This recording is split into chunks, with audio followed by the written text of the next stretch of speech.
ওনার যেন কোনো চাকরি যেন এই অঞ্চলে যেন চৌকিদারে অন্য কোনো কাউকে নিয়োগ দেব, কিন্তু ওনাকে যেন চাকরি দেওয়ানো হয় না, আমাদের সরকারের কাছে দাবি। একদিন ওই যে সারিয়ে সাতশো ওইদিকে গেছে, একটা মাল ধরা খাইছে, আমাকে বলতেছে এদিকে আসো।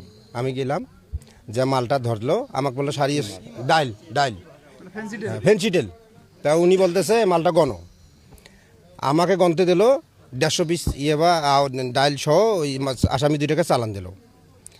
ও আমার ছবিটা তুলে রাখছে। এখন এই ছবিটা আমার বারবার মানে উনি ব্যবহার করতেছে, বারবার ব্যবহার করতেছে, ব্ল্যাকমেল করতেছে আমাকে। আমি কি ব্যবসা করি এলাকাবাসী কন্ত না, আমি কি ব্যবসা করি? উনি আমার ছবিটা বারবার কি জন্য ভাই পেপারে দিচ্ছে, ফেসবুকে দিচ্ছে, সবখানে দিচ্ছে। আরে তুই যে মাদক করিস, তুই তো এই দিনে অ্যাপে হাতে ধরা খাইলি 395 পিস বা সহ, তুই তো সেদিনকে ধরা খাইলি। এখন আমার এলাকা আসি, তুই তদন্ত নিয়ে দেখ, এলাকার আইনজীবী যারা আছে তারা আসি তদন্ত করুক, সাইদুল ব্যবসা করে নাকি। আমার ছবিটা বারবার উনি কি জন্য দিতেছে, আমি এটাই সরকারের কাছে বিচার চাই। মানে বাড়িটা বানাইছে, আরে একটা চৌকিদার বেড়াইবে সাইকেলে, তার কাছে 3টে মোটর সাইকেল, তার কাছে 20-25 জন জমি থাকে, তার বাড়িটা কি জন্য আসপাতাল হয়েছে, তারা কি ব্যবহার করছে, এই অঞ্চলের লোক কি বানাইছে সেটা এই অঞ্চল লোকেরা বলবে। উনি জিএমপির কথা বলছে 3 লাখ টাকাতে তোর নামে জিএমপির মামলা আছে, টাকা 3 লাখ না দিলে প্রশাসন নিজে 2-4 জন ধরিয়ে এসে পেছনে খাড়া করিয়ে টাকা দিল, ও সামাদা হলো। ওটার ব্যবসা ছিল এইভাবে উনি টাকার আয় উন্নতি করি, তার এখন কাণ্ড করতে দেখো। উনি এখন আবারও চাকরির জন্য বলে আবেদন করতেছি, দেখি কারা ওনাকে চাকরি দেয়। চাকরির জন্য উনি আবারও আবেদন করতেছে, আর উনি ঠেট দিতেছে এই এলাকায় মন্যায় এলাকায় দেখবে। আর তুই কে দেখবি? আমরা 10 জন যেখানে আছি, তুই দেখ।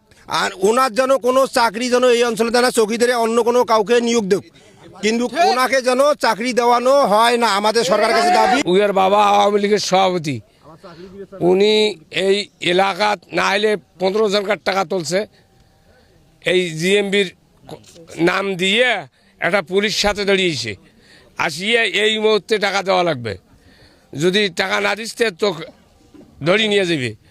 এইভাবে দুর্নীতি করে বহু টাকা তুলছে। ওই তো ফেন্সিটেলের ব্যবসা করে, ওই নেচে ব্যবসা করে, ওই জন্টু ট্যাবলেট, জন্টু চৌকিতে চাকরি করে, করিয়া যখন যেটা পারে সেইটা করে।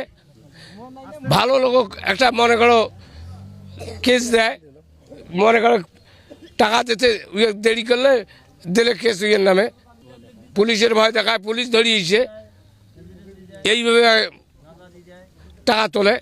চাকরি দিবে চায়, মেলা মাঝে টাকা পয়সা নিয়ে বিতরণ করছে। জন্টু আমারও 7,000 টাকা একবার নিয়ে গেছে বাড়ির সন্ধ্যে, নিয়েছিল কেস সম্বন্ধে, তোমার কেস। আমি মেয়ের ব্যাপারে বউয়ের বাইরে বলছিল, কেসের কাগজ তুলিয়ে এনেছেন, তা তো আমার টাকা নিয়ে গেছে ঘর। এখন তো মাদকের ব্যবসা। এলাকার মানুষ ওই রংপুর থেকে হারাগাছ থেকে খোরের জ্বালাতে মানুষ রাস্তাঘাট দিয়ে যাতায়াত করতে পারতো না, এমনভাবে মানে খোর আসিয়ে দেওয়া করছিল। আর ব্যবসায়িকদেরকে ধমক টমক দিছিল এলাকার, এমনকি সাধারণ মানুষেরকেও সে ধমক দিছিল যে বাড়াবাড়ি করবো, তোর বাড়িতে মাল থবো, নিয়ে যাবো, মুখ করবো, সমুখ করে, এই ধরনের তার ইয়ে ছিল। এই ঝন্টু যখন থেকে সাসপেনশন হয়েছে তখন থেকে এই এলাকাতে বহুত মানুষ আছে, আপনারা জন করে জিজ্ঞেস করবেন। এই এলাকায় মাদক তো একেবারে মনে করেন যে শূন্যর গোড়ায় আইসি নাই, অনেক দূর কমে গেছে। কিছু ব্যবসায়িকও ব্যবসা ছাড়ি দিচ্ছে। এই এলাকার যুব সমাজ ধ্বংসের পথে চলে গেছে। উনি একজন আইনের লোক হয়ে, যার দ্বারা যাকে সরকার নিয়োগ দিছে এই এলাকার শান্তি শৃঙ্খলা বজায় রাখার জন্য, তাই যদি অবৈধ কাজের সাথে জড়িত এবং টাকার বিনিময়ে যদি অবৈধ ব্যবসাকে বৃদ্ধি করে দেয়, এরকম প্রশাসনের লোক, এরকম সরকারি লোক এই এলাকার মানুষ চায় না।